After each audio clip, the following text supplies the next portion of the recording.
which controls 6 propensities. Avagga, Murcha, Prasra, Avishya, Sharvanash, Kurata. Then third propensity, third chakra in the navel is called Manipur chakra, which controls 10 propensities. Lajja, Pishnata, Isha, Sushupti, Bishad, Kasha, Trishna, Moho, Ghina, Bhoy. 10. And then here Anahata chakra controls 12.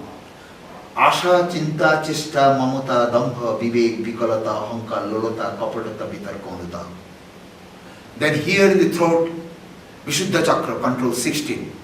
Sharaja, Rishava, Gandhar, Madhyam, Pancham, Dhaivat, Nishad, Om, Hum, Fat, Vaishat, Swaha, Nama, Amrita, Vish, Nama, Sharaja, Rishava, Gandhar, Madhyam, Pancham, Dhaivat, Nishad, Om, Hum, Fat, Vaishat, Vashat, Swaha, Nama, Vish, Amrita, 16. And then here too, Para, Apara. Here is the divine world, Para, supreme spiritual world, and this is the material world. So these two propensities are here, called Para, Apara. So altogether we find 4, 6, 10, 12, 16 and 2, 50. So 50 propensities controlled by the chakras are working internally and externally. If you are angry with somebody, you see him and you get angry. But even if you don't see him, in the mind, you get furious sometimes. You see that if I can see him now at this moment, I will break his teeth. I will break his skull. This rascal has cheated me, has behaved me like this, treachery. So this propensity inside and outside, 15 into 2, 100. And that is also working through 10 senses. When somebody is angry, their eyes are also reacting, there's nose reacting, ears reacting, hand reacting. So every 10 senses are affected by this. So multiplied by 10,000. So 1,000 propensity is controlled by the head. That's why it's called Sahasra, 1,000 petals. So these 100 propensities are the children of the mind. And Dhritarashtra is the mind. Mind is very powerful, human mind. But if it doesn't have discrimination, it is blind. It can do anything. In the world, in the history of the world, you can see there have been people who destroyed so much of things. Killed so many people. This is mind. But then again, there have been people like Buddha, like others, that who help people, gave people peace, help people to rise. So, this story of Mahabharata, a struggle between evil and good. A struggle between evil and good. And Draupadi is the divine power, which passes through all 5 chakras to come over here. The Kundalini. Kundalini, when it is awakened, it passes through all 5 chakras and then come to here and then here. So this is their wife, allegorically, metaphorically. Wife is Draupadi, 5 chakras, Kundalini power, and they're fighting against 100 propensities in order to win and reach the supreme goal here, the realization. And their leader is Krishna. The leader is Krishna. Krishna is the charioteer of Arjuna. Arjuna is the biggest fighter. Arjuna is the navel point, central point. He is fire. Because the lowest chakra is earth, and then upper is water, and then fire, then air, then the space. Yudhishthira is space. That's why his name is Yudhishthira. That means he is always quiet and calm in battle. Whatever disturbances might come, he is never affabled. He is never uprooted, upset. So, this is a metaphorical epic. The symbolic significance is behind it. Somebody has to think on it. And the essence of that Mahabharata, the whole essence of this vast epic, the largest epic in the world, and the most respected epic in the Hindu community, the essence of it is the Gita. is the Gita, which is spoken in the battlefield. Why? Because people have to learn things in the battle. Life is a struggle. Life is a battle. Now you are strong and you get up, jump up and walk and run. But God forbid, if a time comes when your knees give away, you cannot get up, your heart is pumping all the time, thumping, and you cannot bend, and you are already bent but you cannot bend, then you understand that what a struggle life is. So life is moving with two forces. One is the external pressure, other is the internal power.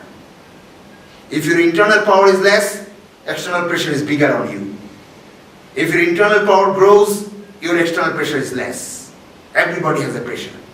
Pressure of the society, pressure of the mind, pressure of the atmosphere, pressure of the climate, pressure of so many kind. And that's why to live in this world, if you are clever, you must learn the secret, the art of developing your inner power. The more your age advancing, the stronger you should be. Stronger in mind, stronger in will, stronger in realization, even more active. Shariram me vicharshanam, jiva me madhumattama, karnabhyam bhuri visrivam, brahmana kushoshi medha pihitam, sutam me gopaya. Oh God, may my body be always energetic. Shariram me vicharshanam, jiva me madhumattama. Let my tongue always speak words of wisdom, which is sweet like honey. And I should not forget all the wisdom that has gone through my ears to my heart. I should not relinquish it. I should not reject it. So that way, you must overcome. So human beings are endowed with this divine quality that it can overcome its weaknesses. All weaknesses of the mind, weaknesses of the body, worries, all sorts of worries that attack human beings. I think animals are not so much attacked with worries because every day they do the same job. Crows, they try crowing and seeking food and then coming sleeping and crowing and seeking food. But human beings get worried. What will happen to my money? What will happen to my property? And I have children, but the children don't respect me. What has happened to me? I give so much to them, but they don't give me anything. So many kinds of problems that human beings have can be overcome by right instruction, by right way, right spiritual way. And the Gita is the most effective advice to mankind, most effective spiritual advice to mankind.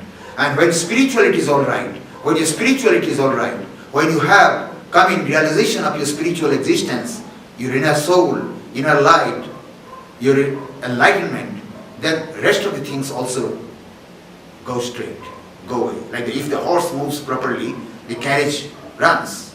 If the horse is sickly, then the carriage may be very, very spacious, very comfortable, even air conditioned, and studded with gold and studded with diamonds and pearls and jewels, but the horse is rickety, but how it will move? It cannot move. So, I think in the course of time, when we will explain Gita, we will see. Moreover, Gita is not only, I told you that there are many kinds of yogas, Hatha Yoga, Raja Yoga, Karma Yoga, Jnana Yoga. So ancient rishis for millennia, they have researched and understood that, as I have said, that dharma is the existence. And now only dharma will not do. Everything is maintaining itself. Everything, every entity, every individual entity is existing by dharma. But then yoga is needed. Yoga is combining. Like rice has its own dharma. Rice. And water has its own dharma. Fire has its own dharma. But when they are combined, they make edible rice, cooked rice. Flour, wheat has its own dharma. And then flour out of wheat. And then you cook it and make it a bread. So this is yoga, combination. Human beings have this capacity to combine. It is given by God that you must combine. This is a great knowledge of combination. Because reaction is in the hand of nature. Reaction is not in your hand. Reaction is in the hand of nature. You can give a friction to the match, but the lighting is in the hand of nature. If it is damp, it will not light. But it is damp, it is not light. You can give a friction to the stone, but light comes from nature. You can put the seed to the soil. You can put the seed to the soil, but germination is in the hand of nature. So everything is in the hand of nature, but you have to learn what kind of combination you must do so that the right reaction comes. That is the knowledge, that is the education. Thoughts, combine thoughts. Every day you think, but if you can eliminate some thoughts and combine some thoughts, reaction comes. That is yoga. So, yoga means combining. Yoga means getting, receiving. Like somebody has no son, he has got a son, oh, putra yoga, son yoga. Somebody has no money, he has got money, money yoga. Somebody has no name, he has got name, oh, nama yoga. So everything is yoga. We are living here in this world with yoga. In the astrology you have, in the Pamishti, you know the astrology. In astrology there are hundreds of kinds of yoga. In the hand, that yes, this yoga, this yoga, this yoga. Like in my hand, there is one mountain yoga. Mountain yoga. This mountain yoga means mountain is very high, and this yoga shows that my fortune is not bad. Anyhow, it is not like a lake, but it is like a mountain. Huh? So, yoga means combining, getting. But this mundane yoga, this worldly yoga can be biyoga. Biyoga means separation. You get and separate. Somebody has a beautiful wife, loving wife, and then someday she had typhoid and died. Biyoga. Somebody has vast amount of wealth, and something happened, all lost, gone, drained out. Somebody has very beauty, great beauty, and much proud that I am so beautiful. And then one disease, all beauty gone.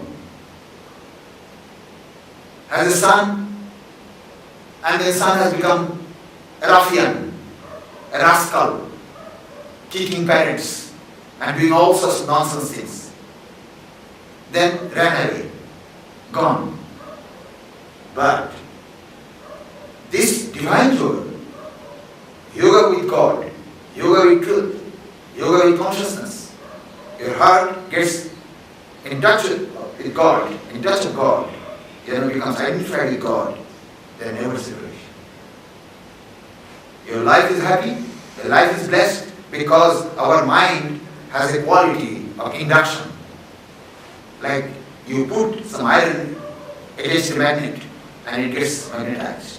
So mind, if you think of sickly people, if you think of bad people, if you think of all sorts of worst kind of personalities, your qualities, our mind will gather quality from there. But if you think of the divine every day in your meditation, in your yoga, through your knowledge, then you get the divine qualities. And divine qualities transform you and become divine, become one with God. And your life here in this world become blessed.